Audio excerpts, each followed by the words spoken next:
Hey guys, it's Julia. So this is kind of a long story, but I promise you it's a really good story, and I'm going to try to condense it as short as I can. So here we go. This is why I care so much about financial education and financial literacy in our society. My quick life story.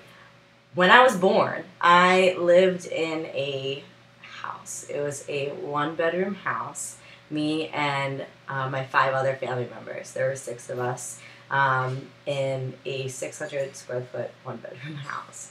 And we had a boys' room and a girls' room. And my dad and my brother slept in the living room, and my mommy and my sister slept in the bedroom. It was about the same time that my dad started a business.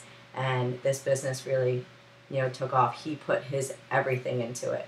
I remember being a kid, being very young, and I would wake up and my dad wasn't home. I would go to bed and my dad still wasn't home. I hadn't seen him all day. As I got older, I started to, be more involved and more aware of what he was doing, and he'd be on the phone all day, and he was, hustling so hard. And we went from that one bedroom, one bathroom house for a family of six to then this huge house that he was able to build himself.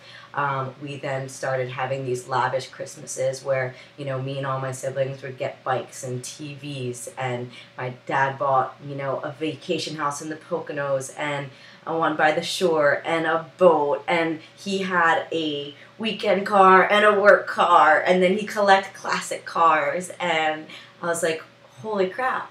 And I kind of just watched him grow financially, and it always interested the crap out of me. And as I got older, I started reading these books like Rich Dad, Poor Dad, and I said, holy shit, I'm looking around like my dad is making a lot of money and he's putting all his money into liabilities and not assets. I'm like, this isn't how it works. And he, kicked ass. He made a lot of money, but there was no time between him not having anything and him having everything where he was able to learn how to manage his money. So one day, he unexpectedly got very sick. He also had a gambling problem, which came into the picture a little bit. I hope he never watches this. I freaking love this man to death. He, is the reason I am the person I am today. But I just want to kind of share the story and the why. So he ended up getting cancer, and his business, it just fell. He was able to, work 12-hour days and hustle and make lots of money, not put any of it away, not invest any of it. And then he, didn't make any money at all because he was now in the hospital for a very long time, and he had all of these mortgages, and he had all of these, car payments and bills, and, it was all of him owning all of these liabilities just caught up to him. Him being sick put life on pause for a good 2 to 3 years, and now he is healthy and he wants to retire. And he sat down with me the other day and is starting to share with me how he's going to live off of Social Security, and he can just get by doing this. And him and my mom now worry about how they're going to pay for groceries, and how the mortgage payment is going to be able to be met on his Social Security, and how soon can she retire. And they're now at this point in life where all of his hard work and all of the money that he has made throughout his whole life means nothing because they can't retire. And it's hard as hell to see. And I know right now that I want to work that hard. I want to hustle that hard for the thing that I want to be successful. And I want to make damn sure that I don't end up there. So, we're not taught it. I have nephews that are 4 and 2 years old, and, I always, I'm the corny aunt, but I, give them $1 for doing something, and then I'm like, hey, listen, let me tell you something. If you give me this $1 and have me hold it till the next time you see it, I'll give you $5.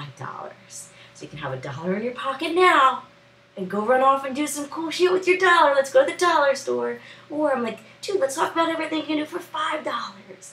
And he's like, yeah, that sounds cool. Hold my dollar. I want $5. I'm like, yes, we need to learn how to use money to our advantage. And that's how we need to operate our lives. And now I'm at the point where I'm like, can we start thinking about the future? Can we start thinking about the now? And, the gap. I'm going to, create another video and talk about the gap. And what this gap is this graph that I created in my brain, and it's got two lines. One of them is your income, and one of them is your expenses. And this problem in our society is that when we're looking at this graph that represents us, our lines go like this. And there's no room to grow true wealth because of this. But if we do a little bit of this, and then make this here work for us, make our money work for us, then later, we're gonna fucking kick ass, and we're gonna have true wealth, and we're gonna be able to, handle it accordingly, and just be a little bit aware of how we're spending, how we're living, because it's not all about the here and now. As much as I love, my Buddhism philosophy, and so, be present, but plan. Just plan. So that's it. That's the story. I hope I told it well, and I hope that I can inspire one person, even if it's for 5 minutes, to take an extra, few minutes of your day and think about your money and how you're using it and how you can plan for your future. Thanks for listening.